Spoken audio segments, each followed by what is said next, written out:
Basic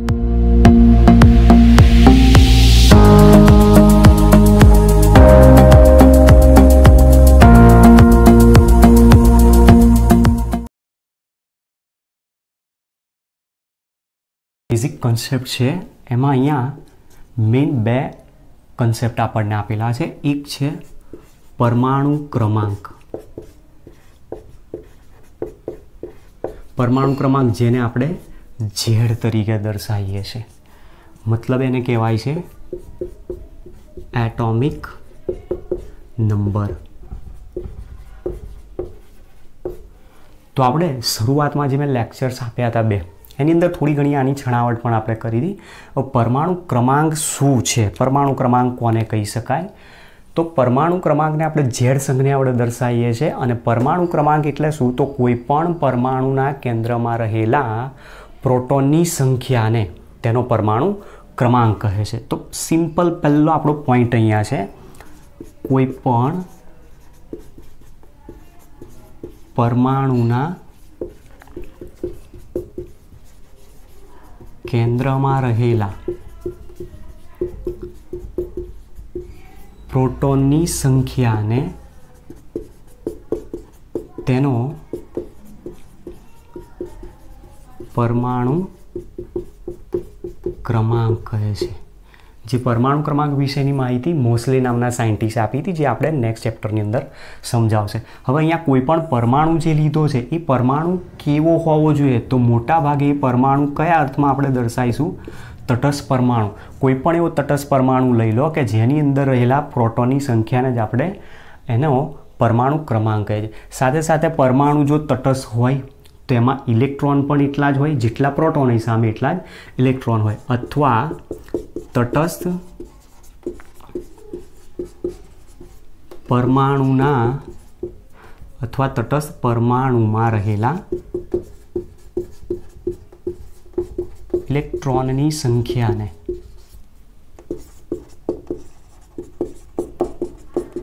તેનો પરમાણુ ક્રમાંક કહે છે. આપણે આને સમજાવવાનું છે. દાખલા તરીકે હાઇડ્રોજનનો પરમાણુ ક્રમાંક જોઈએ છે.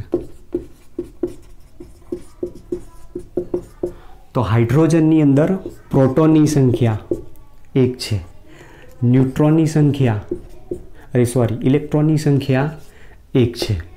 બરાબર. જો પ્રોટોનની સંખ્યા 1 હોય તો આપણે કહ્યું મુજબ કે કેન્દ્રમાં રહેલા પ્રોટોનની સંખ્યા, તો પરમાણુ ક્રમાંક 1 થાય. અથવા તો હાઇડ્રોજન તટસ્થ પરમાણુ છે તેમાં ઇલેક્ટ્રોનની સંખ્યા પણ 1 છે. તો ધેરફોર હાઇડ્રોજન માટે ઝેડ બરાબર કેટલા થશે? 1 થશે. એ જ રીતે ઉદાહરણ નંબર 2,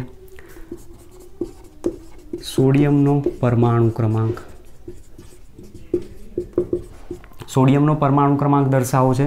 તો સોડિયમમાં પ્રોટોનની સંખ્યા છે 11, ઇલેક્ટ્રોનની સંખ્યા પણ છે 11. તો એમાં ટોટલ એનો પરમાણુ ક્રમાંક કેટલો થશે? 11 થશે. તમે કોઈ પણ તત્વ લઈ લો. બીજા નંબરમાં છે હિલિયમ. હિલિયમમાં પ્રોટોનની સંખ્યા 2, ઇલેક્ટ્રોનની સંખ્યા 2, તો પરમાણુ ક્રમાંક 2. પરમાણુ ક્રમાંક 2. પછી લિથિયમ, પ્રોટોનની સંખ્યા 3, ઇલેક્ટ્રોનની સંખ્યા પણ 3, તો એમાં પરમાણુ ક્રમાંક 3. બેરિલિયમ, પ્રોટોનની સંખ્યા 4, ઇલેક્ટ્રોનની સંખ્યા 4, તો પરમાણુ ક્રમાંક 4. બોરોન, પ્રોટોનની સંખ્યા 5, ઇલેક્ટ્રોનની સંખ્યા 5, તો એમાં પરમાણુ ક્રમાંક પણ 5 દર્શાવી શકાય. તો આ પ્રમાણે સૌથી પહેલાં આપણને દર્શાવેલો છે કે પરમાણુ ક્રમાંક શું છે? તો કોઈ પણ પરમાણુમાં રહેલા કોઈ પણ તટસ્થ પરમાણુના કેન્દ્રમાં રહેલા પ્રોટોનની સંખ્યાને અથવા તેમાં રહેલા ઇલેક્ટ્રોનની સંખ્યાને તેનો પરમાણુ ક્રમાંક કહે છે.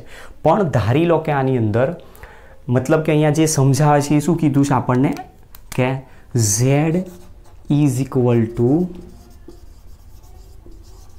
number of protons is equal to number of electrons. તો આ વસ્તુ બતાવે છે આપણને પરમાણુય ક્રમાંક Z. પણ માની લો કે આની જગ્યાએ કોઈક આયન આપેલો હોય, તો આયન હોય તો આપણે કઈ રીતે શોધવાનો પરમાણુ ક્રમાંક? તો કોઈ પણ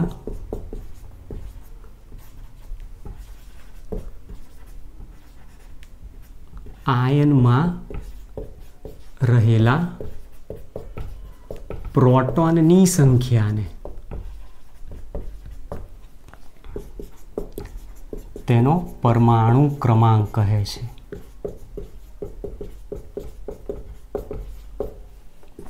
એટલે કે આયનમાં, એ પછી ધન આયન હોય અથવા ઋણ આયન હોઈ શકે છે. આયનમાં પ્રોટોનની સંખ્યા બરાબર ઝેડ થાય, પરંતુ ઇલેક્ટ્રોનની સંખ્યામાં ઝેડ બરાબર હોય નહીં. એક મતલબ કે પરંતુ તેમાં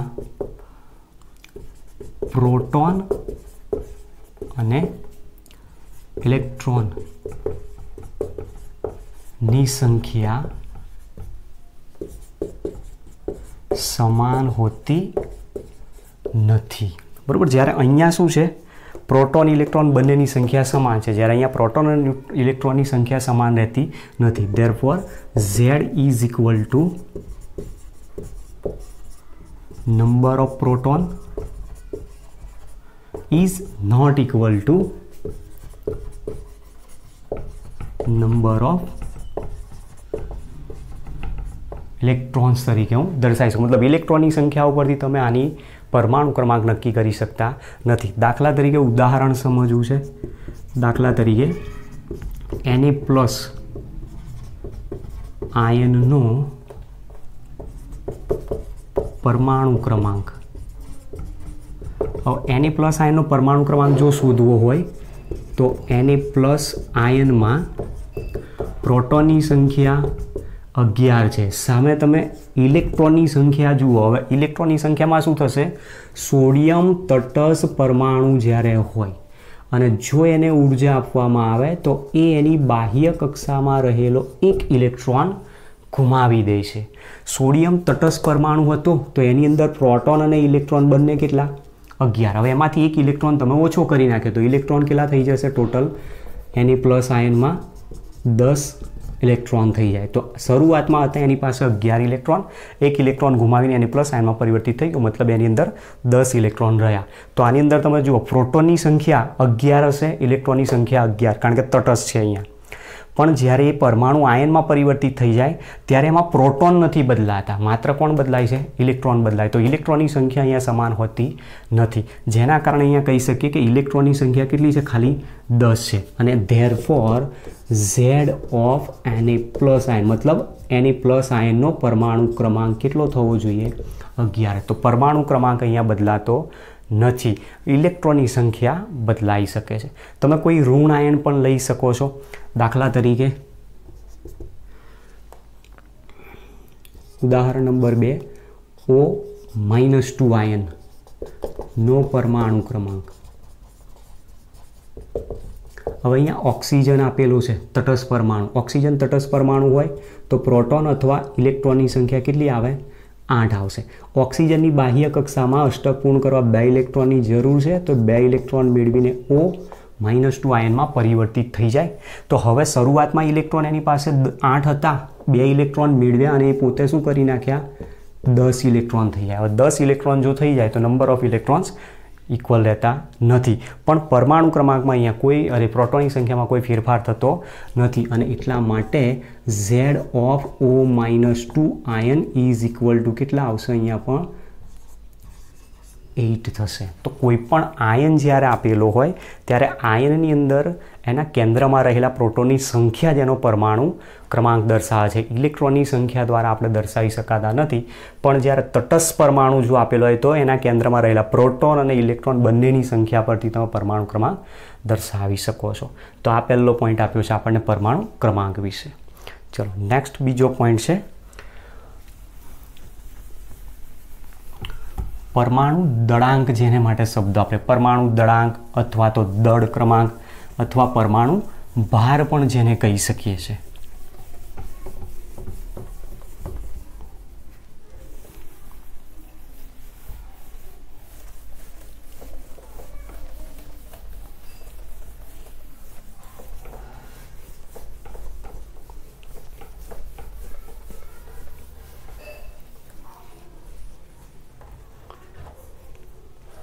તો જુઓ નેક્સ્ટ બીજો પોઈન્ટ છે આમાં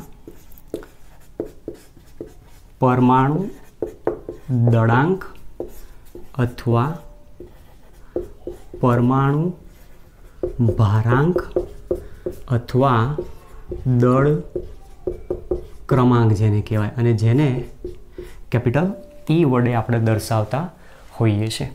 તો આની અંદર તમે જુઓ અલગ અલગ નામ આપણને સમજાયા છે કે નામો અલગ અલગ શા માટે જરૂર પડી. તો અમુક વખતે ક્યાંક ક્યાંક દાખલાની અંદર આવા શબ્દો વાપરે, દળ ક્રમાંક ક્યારેક વાપરે, ક્યારેક પરમાણુ ભાર વાપરે, ક્યારેક પરમાણુ દળાંક પણ વાપરતા હોય છે. તો આપણે આ ત્રણેયનો ઉપયોગ એક જ છે, સમાન. ચલો હવે પરમાણુ દળાંક શું બતાવે છે? તો પરમાણુ દળાંક અથવા પરમાણુ ભાર એ પરમાણુમાં રહેલા ઇલેક્ટ્રોન અને ન્યુટ્રોનની કુલ સંખ્યાનો સરવાળો બતાવે છે. તો મતલબ પરમાણુમાં રહેલા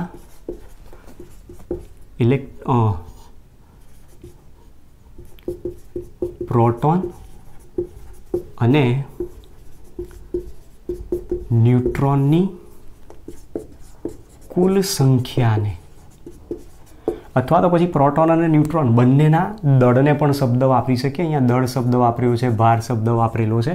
તો પરમાણુમાં રહેલા પ્રોટોન અને ન્યુટ્રોનની કુલ સંખ્યા, તો એમના દળનો કુલ સરવાળાને તેનો પરમાણુ દળાંક અથવા દળ ક્રમાંક કહે છે.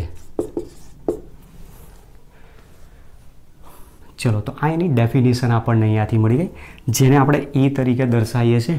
તો પરમાણુ દળાંક અથવા દળ ક્રમાંક એ બરાબર પ્રોટોનની સંખ્યા વત્તા ન્યુટ્રોનની સંખ્યા દર્શાવે છે. Therefore A is equal to પ્રોટોનની સંખ્યાને આપણે પી તરીકે બતાવીએ છીએ, ન્યુટ્રોનની સંખ્યાને આપણે n તરીકે દર્શાવીએ છીએ, અથવા E ઇઝ ઇક્વલ ટુ પ્રોટોનની સંખ્યાને આપણે શું કીધું? પરમાણુ ક્રમાંક Z પ્લસ n તરીકે દર્શાવાય. તો ધેરફોર ન્યુટ્રોનની સંખ્યા જો શોધવી હોય તો ન્યુટ્રોનની સંખ્યા કઈ રીતે આપણે શોધી શકીએ? ધેરફોર ન્યુટ્રોનની સંખ્યા n ને સૂત્ર કરતાં બનાવો. n ઇઝ ઇક્વલ ટુ પ્રોટોનની સંખ્યાને આ બાજુ લાવી દો, A માઇનસ P, એટલે કે પ્રોટોનની સંખ્યા, અથવા A માઇનસ Z કહી શકાય. તો આ સૂત્રનો ઉપયોગ કરીને કોઈ પણ પરમાણુમાં કેટલા ન્યુટ્રોન્સ હશે એના વિશે આપણે માહિતી આપી શકીએ છીએ. દાખલા તરીકે ઉદાહરણથી જોઈએ. ઉદાહરણ તરીકે સોડિયમ છે. સોડિયમમાં પ્રોટોનની સંખ્યા 11, સોડિયમમાં ન્યુટ્રોનની સંખ્યા 12. બરોબર. હવે બંનેનો સરવાળો કરો. Therefore A is equal two P plus N is equal two 11 plus 12 is equal to કેટલા થાય? 23 થાય છે. તો મતલબ સોડિયમનો પરમાણુ ભાર કેટલો કહેવાય? 23 કહેવાતો હોય છે. બરાબર. આ પ્રમાણે આપણને સમજાયું છે. એમાં કોઈ પણ જ્યારે તત્વ આપેલું હોય તો એ કોઈ પણ તત્વની સંજ્ઞાને આપણે x તરીકે દર્શાવીએ છીએ, જેમાં પરમાણુ ક્રમાંકને હંમેશા અહીંયા નીચેની બાજુ Z તરીકે દર્શાવાય છે અને પરમાણુ દળાંકને ઉપરની બાજુ સુપરસ્ક્રિપ્ટ તરીકે અહીંયા એ જમણી બાજુ પણ દર્શાવી શકાય છે, અથવા તો અત્યારે હવે જે પ્રચલિત છે સંજ્ઞા એ મુજબ એને ડાબી બાજુ આ રીતે દર્શાવાય છે. તો અહીંયા જે એ દર્શાવ્યો છે આપણને એ પરમાણુ દળ ક્રમાંક દર્શાવ્યો છે, પછી જે Z દર્શાવ્યો છે પરમાણુ ક્રમાંક, અને અહીંયા જે x બતાવ્યો છે એ કોઈ પણ તત્વ અથવા પરમાણુ દર્શાવેલો છે એવું કહી શકાય. તો આ શું કહેવાય? કોઈ પણ તત્વને દર્શાવવા માટેની પદ્ધતિ, એક સંજ્ઞા પદ્ધતિ દર્શાવેલી છે. એટલે સિમ્પલ ઉદાહરણ છે. દાખલા તરીકે આપણી પાસે હાઇડ્રોજન છે, 1H1 આ રીતે પણ દર્શાવી શકાય, અથવા 1H1 આ રીતે પણ દર્શાવી શકાય. તો હાઇડ્રોજનમાં પ્રોટોનની સંખ્યા કેટલી? પરમાણુ ક્રમાંક 1 છે, પ્રોટોનની સંખ્યા 1. સાથે સાથે એની અંદર ઇલેક્ટ્રોનની સંખ્યા પણ કેટલી? 1. તો ન્યુટ્રોનની સંખ્યા, ન્યુટ્રોન બરાબર તમે શું કીધું? પરમાણુ દળાંક. આપણી પાસે અહીંયા પરમાણુ દળાંક જુઓ 1 છે, બરાબર. પરમાણુ દળાંક અહીંયા 1 આપેલો છે. તો A માઇનસ Z તો આપણી પાસે ઝેડ અહીંયા જે દર્શાવ્યો છે ઝેડ ઇઝ ઇક્વલ ટુ 1 બતાવેલો છે અને એની વેલ્યુ પણ અહીંયા કેટલી છે 1 છે. આ વેલ્યુ આપણી પાસે એ છે ને આ ઝેડ છે. તો એ માઇનસ ઝેડ કરો તો વેલ્યુ કેટલી થઈ જાય 1 - 1 ઇઝ ઇક્વલ ટુ 0. મતલબ હાઇડ્રોજનમાં ન્યુટ્રોનની સંખ્યા કેટલી છે 0 આપેલી છે. સોડિયમનું જ ઉદાહરણ લઈએ અથવા ઓક્સિજન છે 8O16 તરીકે જેને દર્શાવાય તો આની અંદર ઝેડની વેલ્યુ કેટલી છે 8, એની વેલ્યુ કેટલી છે 16. તો ધેરફોર ન્યુટ્રોનની સંખ્યા a minus Z is equal two 16 - 8 is equal two 8 ન્યુટ્રોનની સંખ્યા આની અંદર હોઈ શકે છે. તો આવા ક્વેશ્ચન શોર્ટ ક્વેશ્ચન તરીકે આપણે પૂછાય છે પેપરની અંદર. કોઈ પણ તત્વ તમને આપી દીધું હોય એ તત્વની અંદર એની સંજ્ઞા આ રીતની તમને દર્શાવી દીધી હશે અને એ સંજ્ઞા ઉપરથી પૂછશે કે આમાં પ્રોટોનની સંખ્યા કેટલી, ઇલેક્ટ્રોનની સંખ્યા કેટલી, ન્યુક્લિયોન્સની સંખ્યા કેટલી. ન્યુક્લિયોન્સની સંખ્યા આપણે અહીંયા વાત કરી. પ્રોટોનની સંખ્યા વત્તા ન્યુટ્રોનની સંખ્યાને જ શું કહેવાય છે ન્યુક્લિયોન્સની સંખ્યા. શબ્દ ધ્યાન રાખજો, ન્યુક્લિયસ અને ન્યુક્લિયોન્સ બંને વસ્તુ અલગ છે. તો કદાચ આમાં પૂછી નાખે તમને કે ન્યુક્લિયોન્સની સંખ્યા કેટલી, તો ન્યુક્લિયોન્સની સંખ્યા પ્રોટોન અને ન્યુટ્રોનની સંખ્યા જ લેવાની છે તમારે. તો પ્રોટોનની સંખ્યા કેટલી આની અંદર 8, ન્યુટ્રોનની સંખ્યા કેટલી આની અંદર 8. તો બંનેનો સરવાળો કરી દો એટલે શું મળી જાય ન્યુક્લિયોન્સ. તો એનો મતલબ કે જે ન્યુક્લિયોન્સની સંખ્યા બતાવે છે એ જ શું બતાવે છે એનો પરમાણ્વીય દળાંક દર્શાવે છે. એવું પણ આપણે આના અંદરથી કહી શકીએ છીએ. તો આ બીજો કન્સેપ્ટ આપણને આ રીતે સમજાયો છે. નેક્સ્ટ ત્રીજા ટોપિક ઉપર જઈએ.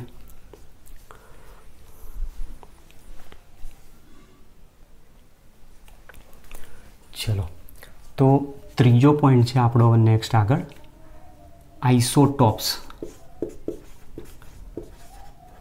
જેને સમસ્થાનિકો નામ આપે છે. બરોબર, અહીંયા સમ એટલે સરખું અને સ્થાન શબ્દ વાપરેલો છે. મતલબ અહીંયા કહી શકાય સરખું સ્થાન. તો આપણે ફર્સ્ટ પિરિયોડિક ટેબલવાળો જે લેક્ચર આપેલો એની અંદર મેં કહ્યું હતું કે પિરિયોડિક ટેબલની અંદર મતલબ આવર્ત કોષ્ટકમાં પરમાણુની ગોઠવણી શેના આધારે છે. તમે વિડીયો જોયો હશે એની અંદર ખ્યાલ હશે કે પરમાણુમાં આવર્ત કોષ્ટકમાં પરમાણુની ગોઠવણી એના પરમાણ્વીય ક્રમાંકને આધારે આપેલી છે. તો હવે અહીંયાથી આપણે એવું કહી શકીએ કે એનું જે સ્થાન આપેલું છે શેના આધારે પરમાણુ ક્રમાંકને આધારે આપેલું. તો મતલબ અહીંયા સ્થાન એટલે તમારે શેનું ધ્યાન રાખવાનું ઝેડ ઉપરથી ધ્યાન રાખવાનું છે. તો આઇસોટોપ સમસ્થાનિકો કોને કહી શકાય તો જે બે તત્વોના જુદા જુદા તત્વો હોય, બરાબર, જે બે તત્વોના બે અથવા બેથી વધુ પણ હોઈ શકે. તો શબ્દ અહીંયાથી હું કાઢી નાખું છું આને. જે તત્વોના પરમાણુ ક્રમાંક સમાન હોય પરંતુ પરમાણુ ભાર જુદા જુદા હોય.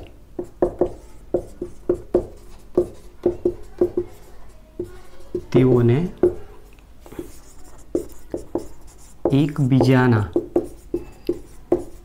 સમસ્થાનિકો કહે છે. બરાબર, આ સિમ્પલ એની વ્યાખ્યા છે કે જે તત્વો આપેલા છે અથવા જે પરમાણુઓ છે એ પરમાણુના પરમાણુ ક્રમાંક સમાન હોવા જોઈએ, મતલબ ઝેડ સમાન હોવો જોઈએ, પણ એના પરમાણુ ભાર એટલે કે એ જુદા જુદા હોય. ઝેડ સમાન એ જુદા જુદા હોય તો એને શું કહેવાય એકબીજાના સમસ્થાનિકો કહેવામાં આવે છે. હવે અહીંયા જે સમસ્થાનિક બતાવ્યા છે એના એક્ઝામ્પલ પણ સમજીએ. તો દાખલા તરીકે હાઇડ્રોજનના સમસ્થાનિક 1H1 જેને પ્રોટિયમ તરીકે ઓળખવામાં આવે છે, 1H2 જેને ડ્યુટેરિયમ કહેવામાં આવે છે, અને ત્રીજો સમસ્થાનિક છે 1H3 જેને ટ્રિટિયમ તરીકે ઓળખવામાં આવે છે. પ્રોટિયમને P તરીકે દર્શાવાય છે, ડ્યુટેરિયમને D તરીકે દર્શાવાય છે અને આને T તરીકે દર્શાવાતો હોય છે. તો આની અંદર તમે જુઓ 1H1 ડ્યુટેરિયમમાં પ્રોટોનની સંખ્યા કેટલી 1. ચલો, ઇલેક્ટ્રોનની સંખ્યા કેટલી 1. ન્યુટ્રોનની સંખ્યા કેટલી 0. 1 - 1 એટલે 0 થઈ જાય. ચલો, એ જ પ્રમાણે 1H2 ડ્યુટેરિયમ નહીં પ્રોટિયમ 1H2 ડ્યુટેરિયમમાં પ્રોટોનની સંખ્યા પરમાણુ ક્રમાંક 1 છે તો પ્રોટોનની સંખ્યા 1, તો એમાં ઇલેક્ટ્રોન પણ કેટલા હશે 1. ન્યુટ્રોનની સંખ્યા કેટલી જુઓ 2 - 1, તો ન્યુટ્રોનની સંખ્યા અહીંયા 1 થશે. ચલો ટ્રિટિયમ 1H3,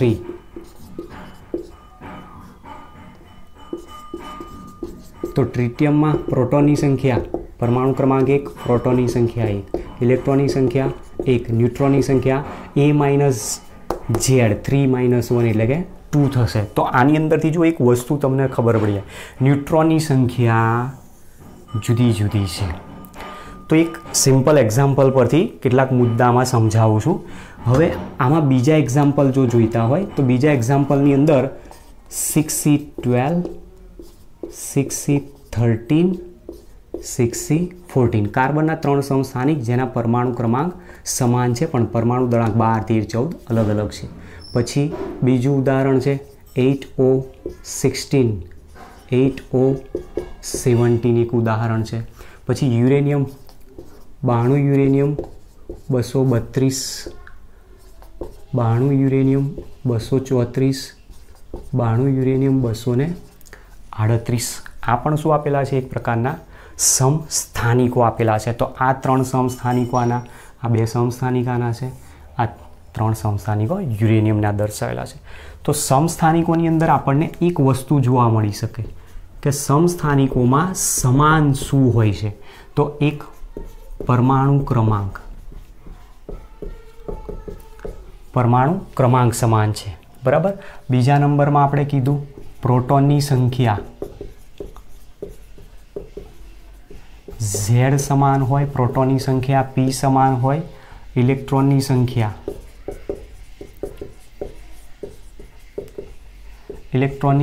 સંખ્યા સમાન હોય.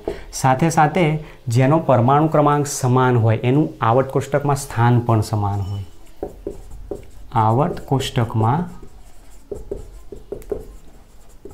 સ્થાન પણ સમાન હોય. રાસાયણિક ગુણધર્મો પણ સમાન હોય. રાસાયણિક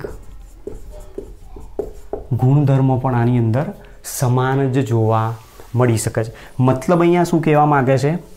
તો જુઓ, પરમાણુ ક્રમાંક Z સમાન છે, પ્રોટોનની સંખ્યા સમાન, ઇલેક્ટ્રોનની સંખ્યા સમાન. તો જે પ્રક્રિયાઓ હાઇડ્રોજન દર્શાવે એ પ્રક્રિયા ડ્યુટેરિયમ પણ દર્શાવે, એ જ પ્રક્રિયા ટ્રિટિયમ પણ દર્શાવી શકે છે. સાથે સાથે આપણે કીધું કે આવર્ત કોષ્ટકની અંદર સ્થાન, આવર્ત કોષ્ટકની અંદર જ્યારે સ્થાન બતાવવું હોય તો હાઇડ્રોજનનું જો સ્થાન દર્શાવેલું હોય તો ત્યાં હાઇડ્રોજનના સમસ્થાનિક 1H1, 1H2 અને 1H3 આ 3 આ રીતના દર્શાવેલા જોવા મળે છે. મતલબ આવર્ત કોષ્ટકમાં ત્રણેયનું સ્થાન કેવું સરખું જ હોય છે. તો અસમાન શું જોવા મળે આની અંદર? તો પહેલું કીધું કે આની અંદર અસમાન શું છે? પરમાણુ દળાંક. પરમાણુ દળાંક એટલે એની વેલ્યુ અલગ છે. સાથે સાથે ન્યુટ્રોનની સંખ્યા જુદી જુદી છે, ન્યુટ્રોનની સંખ્યા અલગ અલગ હોય. અને ત્રીજા નંબરમાં ભૌતિક ગુણધર્મો અલગ હોય. તો આ વસ્તુ સમસ્થાનિક માટે આપણને સમજાવે છે. તો એકદમ ક્લિયરલી સમજાય એવું છે. તમારે સમસ્થાનિકોના ઉદાહરણો બધા યાદ રાખવા પડશે. ક્લોરીનના સમસ્થાનિકાની અંદર એડ કરી દઈએ. ક્લોરીન એટલે 17Cl34 અને 17Cl37, બરાબર. તો આ રીતના આપણી પાસે ક્લોરીનના સમસ્થાનિકો પણ દર્શાવેલા છે. તો પોઈન્ટ આપેલો છે કે સમસ્થાનિક કોને કહી શકાય? તો જેનું સ્થાન કે મતલબ જેનો પરમાણુ ક્રમાંકને આધારે આવર્ત કોષ્ટકમાં આપણે સ્થાન બતાવીએ એનો પરમાણુ ક્રમાંક સમાન હોય તો તેઓને એકબીજાના સમસ્થાનિકો તરીકે ઓળખવામાં આવે છે. પણ પરમાણુ ભાર, પરમાણુ દળાંક અથવા દળ ક્રમાંક હંમેશા જુદા જુદા જોવા મળતા હોય છે. ચલો, ત્યાર પછી બીજા નંબરમાં છે આઇસોબાર એટલે કે સમભારિકો જેને કહી શકાય.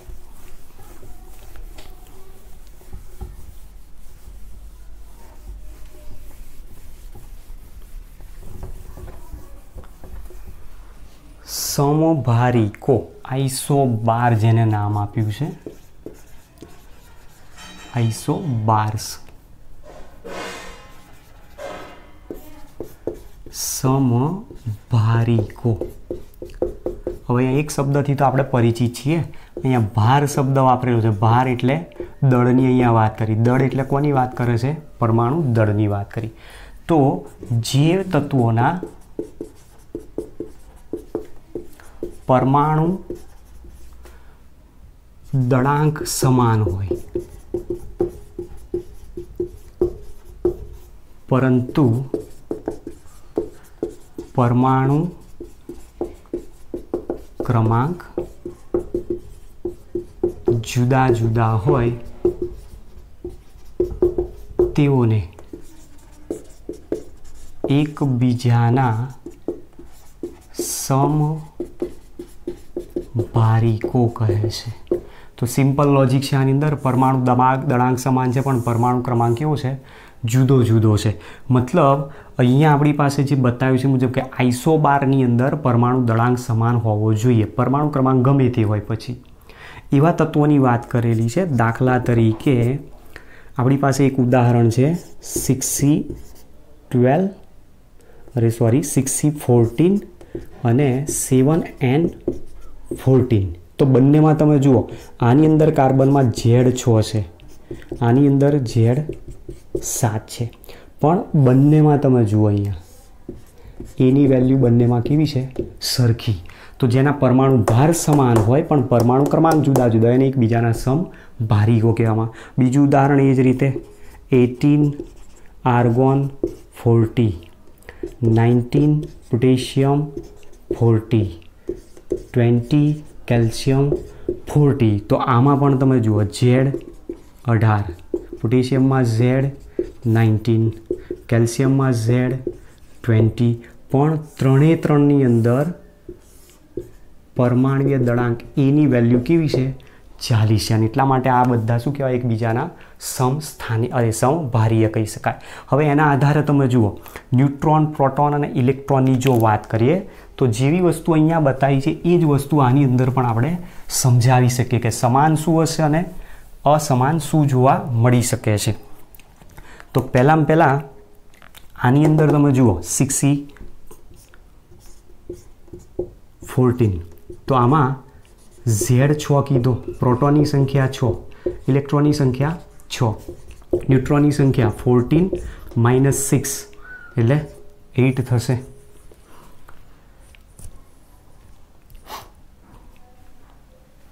ચલો એ જ પ્રમાણે 7N14 છે,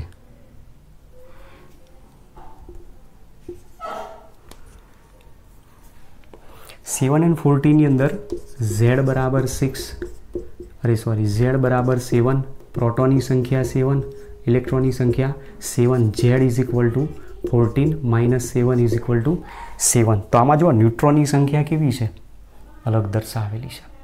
હવે આના ઉપરથી આપણે એ કહી શકીએ કે પરમાણુ ક્રમાંક, હવે અહીંયા સહેજ ચેક કરી લઈએ કારણ કે ઉદાહરણમાં ક્યાંક કન્ફ્યુઝન લાગે છે। આર્ગોન અને પોટેશિયમમાં આર્ગોનની અંદર Z બરાબર 18, પ્રોટોનની સંખ્યા 18, ઇલેક્ટ્રોનની સંખ્યા 18, ન્યુટ્રોનની સંખ્યા 40 - 18 એટલે 18 દુ 36, 6 ને 4, 18 ને 4 22, એટલે ન્યુટ્રોનની સંખ્યા કેટલી થશે, 22। એ વસ્તુ આમાં ચેક કરીએ, Z બરાબર 19, પ્રોટોનની સંખ્યા 19, ઇલેક્ટ્રોનની સંખ્યા 19 અને ન્યુટ્રોનની સંખ્યા 40 - 19, તો મતલબ અહીંયા થશે 21। તો મતલબ અહીંયા શું સમજાવે છે, ન્યુટ્રોનની સંખ્યા અલગ અલગ આપેલી હોય એવું કહી શકાય। તો આની અંદર આપણે કહ્યું મુજબ કે અહીંયા સમાન શું હોવો જોઈએ, પરમાણુ ભાર એ સમાન હોય। પરમાણુ ભાર એ સમાન છે મતલબ પ્રોટોન વત્તા ન્યુટ્રોનની કુલ સંખ્યા, મતલબ કે અહીંયા શું આપી શકીએ છીએ, ન્યુક્લિયોન્સની સંખ્યા કેવી હોવી જોઈએ, સમાન હોવી જોઈએ, બરાબર। હવે અસમાન શું હોય, તો અસમાનની અંદર તમે ધ્યાનથી જોતા જાઓ, પરમાણુ ક્રમાંક જુદો, પ્રોટોનની સંખ્યા જુદી, ઇલેક્ટ્રોનની સંખ્યા જુદી, ન્યુટ્રોનની સંખ્યા જુદી। તો Z પ્રોટોન ઇલેક્ટ્રોન ન્યુટ્રોનની સંખ્યા જુદી જુદી હોય તો મતલબ આના પરથી કહી શકીએ રાસાયણિક ગુણધર્મો પણ જુદા જુદા હોય. આવર્ત કોષ્ટકમાં સ્થાન પણ કેવું હોય જુદું જુદું હોઈ શકે છે. તો આ બધી વસ્તુ એની અંદર સમજાવેલી છે કે જેમાં ન્યુક્લિયોન્સની સંખ્યા સમાન હોય, પરમાણુ દળાંક સમાન હોય, એકબીજાના સમભારિકો કહેવાય અને પરમાણુ ક્રમાંક તો જુદો જુદો છે એટલે આવર્ત કોષ્ટકમાં એનું સ્થાન અલગ અલગ જ હોવું જોઈએ. તો આ પ્રમાણે આપણી પાસે જે બેઝિક કન્સેપ્ટ ફંડા તરીકે આપેલો છે આઇસોટોપ્સ અને આઇસોબાર આ રીતે અહીંયા પૂર્ણ થાય છે. Okay, thanks to all.